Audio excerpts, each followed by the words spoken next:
Dunav, najduža europska rijeka, teče kroz Hrvatsku oko 140 km i čini prirodnu granicu Baranje, Slavonije i Srijema prema Bačkoj, to jest Vojvodini. Zbog strateške i gospodarske važnosti, nadzora granice, trgovine, plovidbe, ali i korištenja šuma i ostalih bogatstava, na obalama Dunava su se od antike, a možda i od prapovijesti, podizale utvrde. One najstarije davno su nestale, ali nema razloga ne pretpostaviti kontinuitet u izboru istog mjesta za niz utvrda koje se tijekom vremena grade jedna iznad druge, ili jedna uz drugu.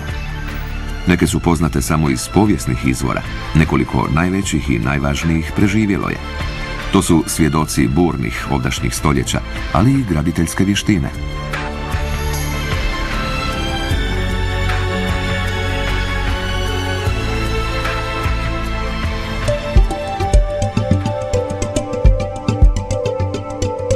Na gotovo idealnom položaju, ravnom platovu oko 150 metara iznad Dunava, s jedne i druge strane bujične vododerine, odnosno njezina utoka u rijeku, podignuta je najprije drvena utvrda, koja je zatvarala cijeli plato. Najvažniji njezin dio bio je najbliže Dunavu i, kako se vidi i na ovoj idealnoj rekonstrukciji, mogao je funkcionirati i kao samostalna obrambena jedinica s bedemima i kulama, koji su još izdaleka morali vidjeti svi koji su plovili Dunavom, ili s druge obale samo pokušavali utvrditi kakvi su im izgledi za prodor na ovu stranu. Oko utvrde pružala se cijelim platoom drvena palisada, koja je štitila i civilno naselje, kuće, crkvu, samostan. Situacija je danas nešto drugačija i zato što je utvrda naknadnim intervencijama promijenjena, ali i zato što se zbog erozije tla jedan njezin dio odronio i srušio prema Dunavu. No, ostalo je dovoljno da se doživi veličina i snaga nekadašnjeg Erduta.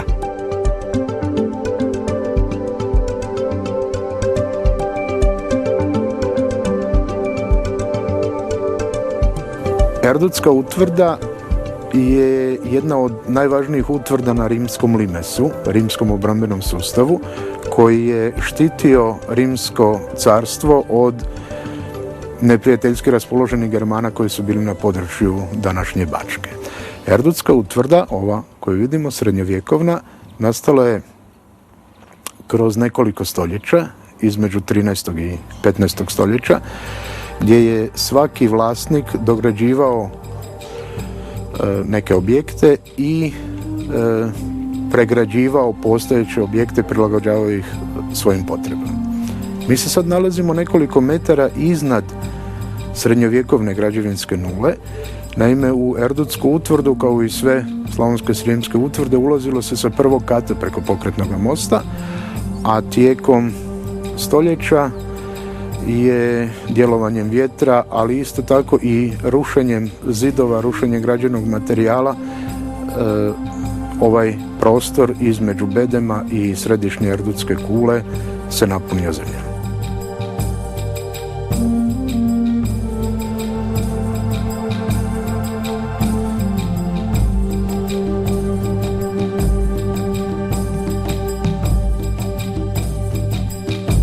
Erdut je građen prema modelu srednjoeuropskih utvrda iz druge polovine 13. stoljeća, kojima je glavna odlika sustav bedema ojačanih braničkulom kružnih oblika, čiji su zidovi bili tako ukošeni da su i vještim penjačima bili nesavladiva prepreka. Čak i da su se uspjeli iskrcati, pa i popeti vododerinom današnjim putem, u kojem se tako jasno vidi konfiguracija i nesigurnost terena na kojem je podignut Erdut, njihov je napor bio gotovo uzaludan i tu su prednost stoljećima iskorištavali gospodari utvrde.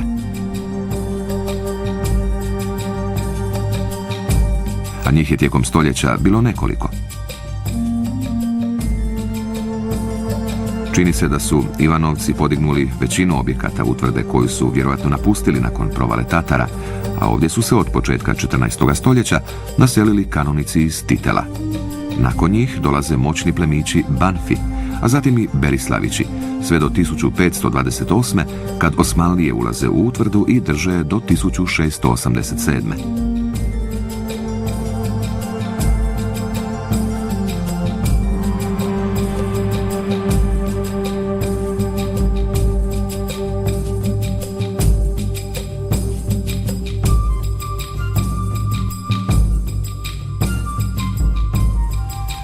Krajem 18. stoljeća erdutsko vlastelinstvo kupuju slavonski plemići Adamovići i ovo postaje njihovo glavno sjedište. Nakon što su izumrli, nasljeđuje ih obitelj Čeh. Oni su krajem 19. stoljeća dio utvrde pretvorili u mauzolej i nad ulaznim vratima postavili obiteljske grbove. I to je posljednje poglavlje bogate i burne povijesti, transformacija arhitekture rata u arhitekturu mira.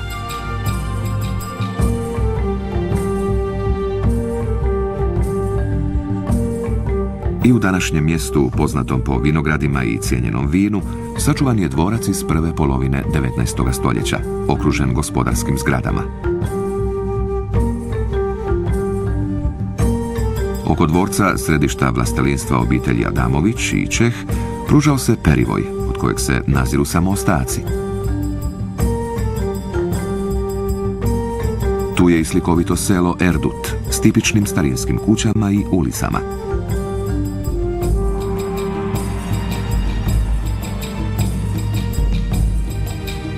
Dunavom tek od 14. stoljeća, kad je svladana tehnika navigacije velikim rijekama, teče živahna lokalna i međunarodna trgovina.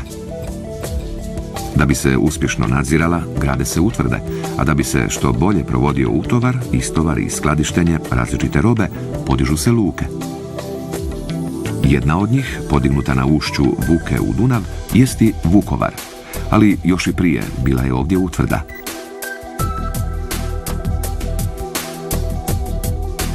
Srednjovjekovna vukovarska utvrda bila je vlasništvo hrvatsko-ugarskih kraljeva. Od srednjovjekovne utvrde, od srednjovjekovnog samostana, od srednjovjekovnih podgrađa nije nam ostalo ništa.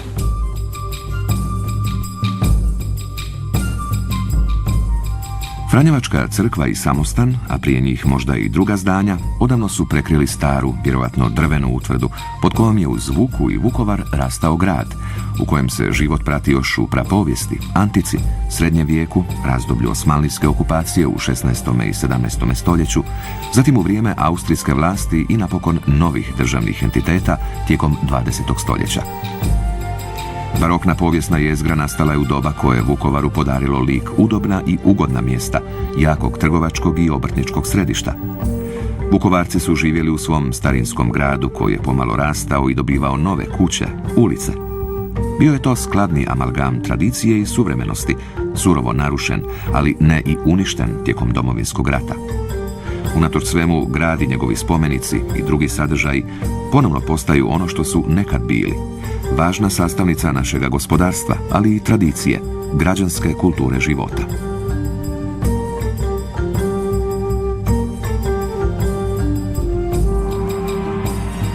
Nizvodno od Vukovara još je jedna utvrda koja se dobro vidi s rijeke.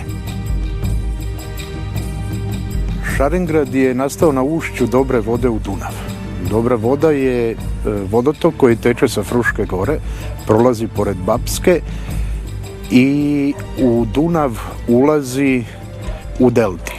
Naime, duboka voda je napravila deltasto ušće, a na najvišoj točki na obali Dunava obitelj Morovića, Maruta, napravili su početkom 15. ili zadnjih godina 14. stoljeća utvrdu, vjerojatno na temeljima rimske utvrde na rimskom limesu.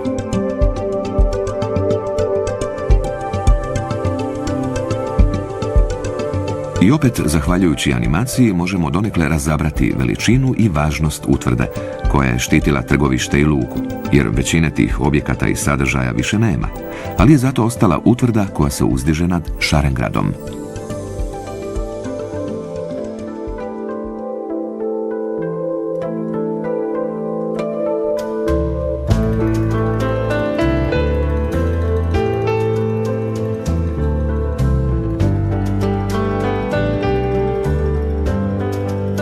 Utvrda u Šarengradu, to jest u Mostinu, Atinu, Voćinu, kako se ovo mjesto nekad zvalo, podignuta je na brijegu okruženom dubokim jarkom, koji je svakako isticao i pojačavao njegovu obrambenu funkciju. Utvrda na platovu brda sastojala se od bedema ojačano kulama. Cijeli je sklop podignut najvećim dijelom od opeke, glavnog materijala u krajevima gdje nema kvalitetnog kamena za gradnju. Najvažniji dio Šarengradske utvrde je četvrtasta kula uz ulaz na južnoj strani. Kula je u prizemlju bila presvođena bačvastim, a na katu gotičkim svodom, čiji se ostaci još naziru.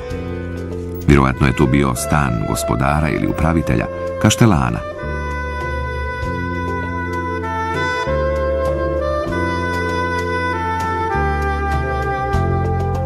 Posada, koja svakako nije bila osobito brojna, možda nekoliko desetaka vojnika, smještena je u dvorišnom dijelu, u zgradama kojih više nema, pa se o njima može nagađati samo na osnovi analogija sa sličnim fortifikacijskim sustavima, baš kao i o svakodnevnom životu vojnika u srednjovjekovnoj utvrdi.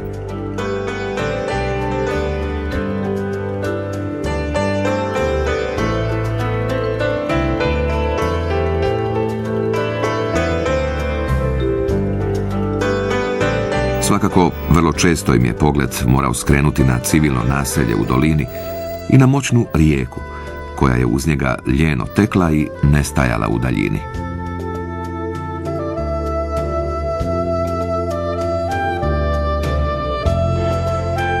Još jedan pogled na Šarengrad i krećemo prema našoj najistočnijoj i najvećoj dunavskoj utvrdi, Iloku. Impozantne zidine, krovovi i crkveni zvonik koji se iza njih naziru, bila je prva i nezaboravna slika koja je dočekivala i davne putnike. U grad opasan bedemima i kulama ulazilo se kroz isto tako dobro utvrđena vrata. Ilok je u europskim razmjerima veliki grad. Ima goleme zidine, nekoliko kula, ima bastion. Taj bastion kojeg danas više nema i kojeg ćemo vidjeti samo u orisima, nestao je nakon odlaska Osmanlija i tu je na tom mjestu niknuo sadašnji dvorac obitelji Odeskalki.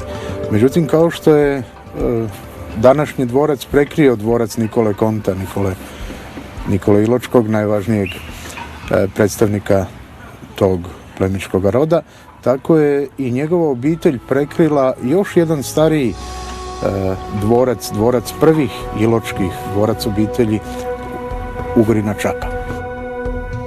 Svi su vlasnici željeli Iločku utvrdu uljepšati, učiniti udobnom i reprezentativnom, a rimski plemići Odeskalkiji podižu 1697. ovu veličanstvenu palaču, koju posjeduju do Drugog svjetskog rata. Ispod nje ostali su dijelovi srednjovjekovne utvrde koji su nakon arheoloških istraživanja i uređivanja palače ponovno djelomice vidljivi, barem u temeljima. Unutar zidina bilo je i više drugih zgrada, crkva i franjevački samostan, stambene kuće, zbog kojih je Ilok izazivao divljenje starih putopisaca koji su oduševljeno javljali o njegovoj veličini, raskoši i bogatstvu. Na doba kad su ovdje vladali Osmanlije posjećaju ostaci nadsvođene česme, ali treba spomenuti da se oni nisu upuštali u veće zahvate, nego su grad i utvrdu manjim zahvatima prilagodili svojim potrebama. I Ilok i druge sačuvane utvrde i gradovi, unatoč ponekad burnim događajima u doba osmanlijske okupacije pa i nakon nje, u svojem osnovnom prostornom okviru uglavnom su sačuvali srednjovjekovnu matricu. Svako putovanje ovim krajevima, kopnom ili Dunavom, mali je povratak u prošlost koja se ovdje očitava tako plastično i vjerodostojno.